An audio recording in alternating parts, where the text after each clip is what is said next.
toujours rêvé de pouvoir lire dans les pensées des gens? Je vais t'apprendre à deviner la carte d'un spectateur. Mieux encore, avec la technique ultra simple que je vais t'apprendre en quelques minutes, tu vas pouvoir influencer la personne à choisir la carte que tu veux. Alors sans plus attendre, passons tout de suite à la démonstration. Imaginons que je suis chez toi. Ce tour de magie pourrait être fait avec un jeu de cartes emprunté. Donc là, je te demande ton jeu de cartes, tu me le sors, tu le poses devant moi et voilà. Et je te dis, ok, bon bah écoute, est-ce que tu peux mélanger le jeu de cartes? Donc le spectateur mélange, je vais jouer le rôle du spectateur. Mélange le jeu, donc comme la plupart des gens font, les mélanges assez classiques. Le mélange français. Voilà, il le pose là une fois qu'il a fini. Et toi, magicien, tu n'as pas touché au jeu de cartes depuis le début, c'est que le spectateur qui a mélangé le jeu. Ensuite, tu lui demandes de couper le jeu où il veut. Il choisit, ok, ici. Et là, tu mets juste le paquet comme ça, en attendant, pour pas perdre l'endroit de la coupe. Et là, maintenant, je vais poser une question au spectateur. Je vais lui dire, est-ce que tu crois en la télépathie? Est-ce que tu penses qu'il est possible de lire dans l'esprit des gens? Alors moi, je m'intéresse à beaucoup de choses un peu bizarres. Et je suis persuadé qu'en plus d'avoir un corps, en plus d'avoir un mental, il est possible qu'on ait peut-être une âme ou quelque chose qui n'est pas physique, quelque chose qu'on n'a pas encore prouvé scientifiquement ou mesuré. Et que peut-être que cette partie de nous qui n'est pas physique a des capacités extraordinaires, qui vont bien au-delà de ce qui est possible physiquement. Eh ben écoute, là tu as du coup choisi une carte, tu as toi-même mélangé le jeu, j'y ai pas touché, c'est ton propre jeu de cartes et tu viens de choisir une carte en coupant le jeu. Je te laisse regarder la carte que tu as choisie. Donc là moi je me retourne, magicien, et le spectateur regarde la carte qu'il a choisie. Je ferme les yeux, vraiment je triche pas. Je te montre la carte, je la montre à la caméra et la carte est reperdue dans le jeu par le spectateur. Je me retourne et là, tu es en capacité, même si tu as quitté la pièce, de deviner la carte. Pourtant, encore une fois, tu n'as pas touché au jeu, ce n'est même pas ton jeu de cartes, c'est pas toi qui l'as mélangé, c'est pas toi qui l'as coupé, c'est même pas toi qui as retourné la carte, pourtant tu peux deviner la carte. Et cette carte, c'était le 7 de trèfle. Alors maintenant, allons encore plus loin. Est-ce que tu crois qu'il est possible de savoir à l'avance ce qui va se passer? Comme des prémonitions. Eh ben regarde, juste là, j'ai une prédiction qui est notée derrière ma carte de visite et je vais la poser juste ici sur la table. Regarde, je l'ai pliée un petit peu et elle va rester visible tout le long de l'expérience. Je n'y touche pas, je vais faire aucun cut. Ok? Maintenant, imaginons que plutôt que le spectateur mélange, ce soit toi qui mélange. Donc, si tu as regardé les tutos de cette chaîne YouTube, tu feras peut-être le tuto, le mélange américain. On mélange les cartes. Et là, pareil, tu demandes au spectateur de couper le jeu où il veut. Il coupe le jeu, tu remets l'autre partie au-dessus. Voilà. Et là, alors que le jeu de cartes a été mélangé et que le spectateur a coupé où il veut, tu lui poses la question, tu lui dis, est-ce que tu crois qu'il est possible de savoir à l'avance ce qui va se passer? Tu discutes un peu avec lui, et là, tu dis, ok, on va regarder la carte que tu as choisie, là, juste ici. On va la retourner dans quelques instants. Moi, j'ai une prédiction, je te la montre. Cette prédiction, c'est le 7 de cœur. Je pense que tu as coupé sur le 7 de cœur. Encore une fois, là, je te le fais pour la démo, mais c'est le spectateur qui coupe, c'est pas le magicien.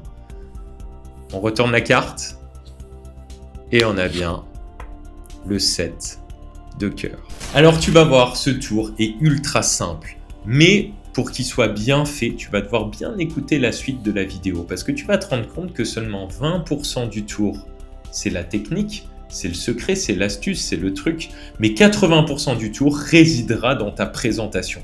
Et ça, c'est valable pour n'importe quel tour. Souvent, on confond effet magique et tour de magie et expérience vécue par le spectateur. Alors, un mauvais tour, ce serait ça. Alors, je mélange le jeu, ok, je te montre, les cartes sont pas truquées, c'est un jeu de cartes normal, toutes les cartes sont mélangées, et tiens, regarde, je vais couper le jeu où je veux, et je vais tomber sur le 9 de pique. Ok, je coupe comme ça, et là j'en suis sûr que j'ai coupé sur le 9 de pique. Tu veux que je te montre? On a bien le 9 de pique. C'est nul, c'est nul. Pourquoi c'est nul? Parce que c'est le magicien qui fait tout, du début à la fin. C'est lui qui mélange, c'est lui qui coupe. Deuxièmement, parce qu'il n'y a pas d'histoire, il n'y a pas de suspense. Ok. Troisièmement, le tour est pas super bien effectué. Alors, passons maintenant à l'explication. C'est parti. Alors, comment ce tour fonctionne? Déjà, première explication, si le spectateur mélange le jeu du début à la fin, que toi tu ne touches pas les cartes, que c'est même pas ton jeu de cartes, comment tu peux faire pour deviner la carte que le spectateur choisira, sur laquelle il va couper? Eh bien, l'explication a lieu maintenant. Imaginons que le spectateur mélange le jeu. Très souvent, tu as peut-être remarqué que les gens sont pas forcément magiciens et du coup, très souvent, on voit un peu les cartes quand ils mélangent. Mais parfois, c'est embêtant parce qu'ils mélangent dans ce sens-là. S'il mélange dans ce sens-là et que tu ne vois pas les cartes, tu ne vas pas pouvoir repérer la carte qu'il choisira après. Donc tu vas juste lui demander très simplement, ok, retourne les cartes et étale-les de face sur la table, juste pour vérifier que tu n'es pas complice et que le jeu est bien mélangé. Et là, le spectateur étale le jeu.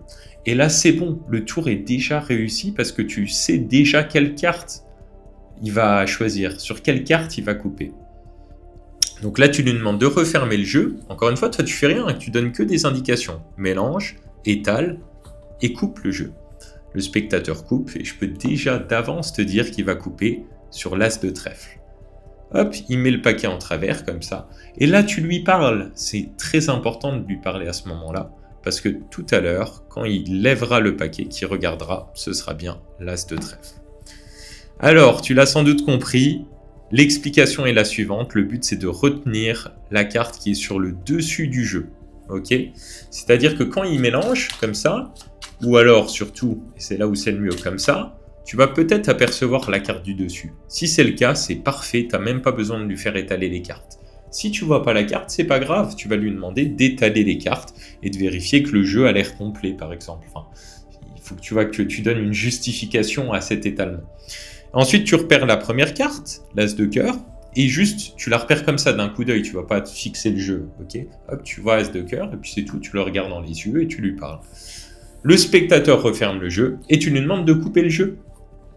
Là, il coupe où il veut, et peu importe où il coupe, ça va fonctionner, parce qu'en fait, l'as de cœur est là, et en fait, tu vas lui demander de remettre le paquet, mais de travers comme ça. Alors, si tu as peur qu'il le mette comme ça et que tu n'es pas sûr de tes indications, tu peux le faire toi-même. Hop, tu le prends, tu le mets de côté. Tu dis, on va vérifier dans quelques instants sur quelle carte tu as coupé. Et en fait, là, c'est hyper important de lui parler. Tu peux lui parler, tout comme moi, de télépathie, d'intuition, de ce que tu veux. Mais c'est hyper important de lui parler à ce moment-là pour qu'il oublie comment il a coupé. Parce que cette carte, souviens-toi, c'est la carte qui était sur le dessus du jeu. Mais avec un petit peu de suspense et avec un petit peu de mise en scène, il va oublier ça. Et tout à l'heure, quand tu soulèveras, tu vas pouvoir faire ça.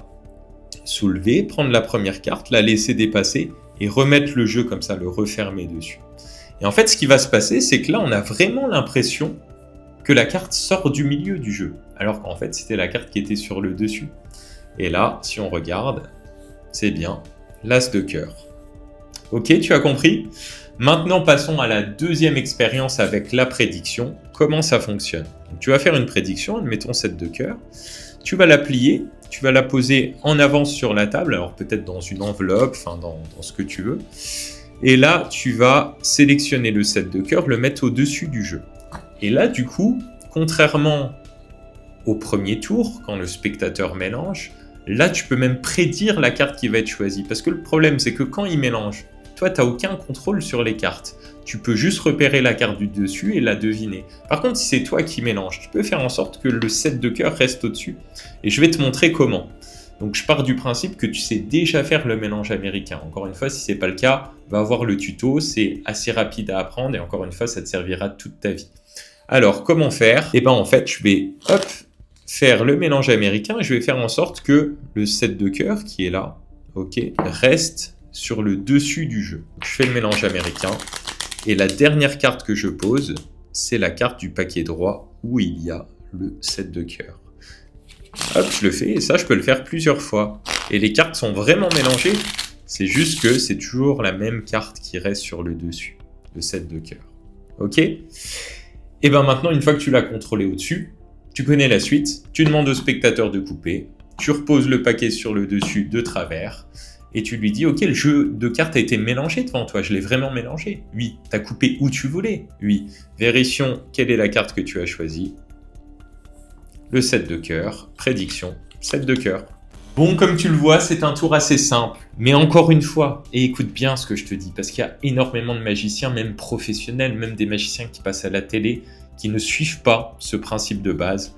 20% du tour, c'est la technique. 80% du tour, c'est la mise en scène. Donc, crée une histoire, crée-toi un univers, mets le spectateur dans une certaine ambiance, crée du suspense. Et tout ça, on en parlera dans d'autres vidéos sur comment quoi raconter, quoi dire, comment créer du suspense, et arrête juste de décrire tout ce que tu fais. Et crois-moi, même si ce tour est simple, si tu laisses suffisamment de temps entre le moment où il coupe le paquet et le moment où tu révèles la carte, personne ne se rendra compte que c'était la carte du dessus, et ça a un vrai impact chez les spectateurs. Alors maintenant, des techniques comme ça, et des techniques même plus avancées, plus compliquées, et peut-être encore plus subtiles, il y en existe plein. Alors si tu as envie de les connaître, pense à t'abonner, et aussi rejoins-nous sur notre groupe Discord privé, le groupe Discord de la communauté secrète Magicien Pro. Le lien est dans la description. Tu as un petit formulaire, ça te prend 2 minutes à remplir et tu obtiendras ton accès gratuit au groupe Discord. À tout de suite de l'autre côté du miroir.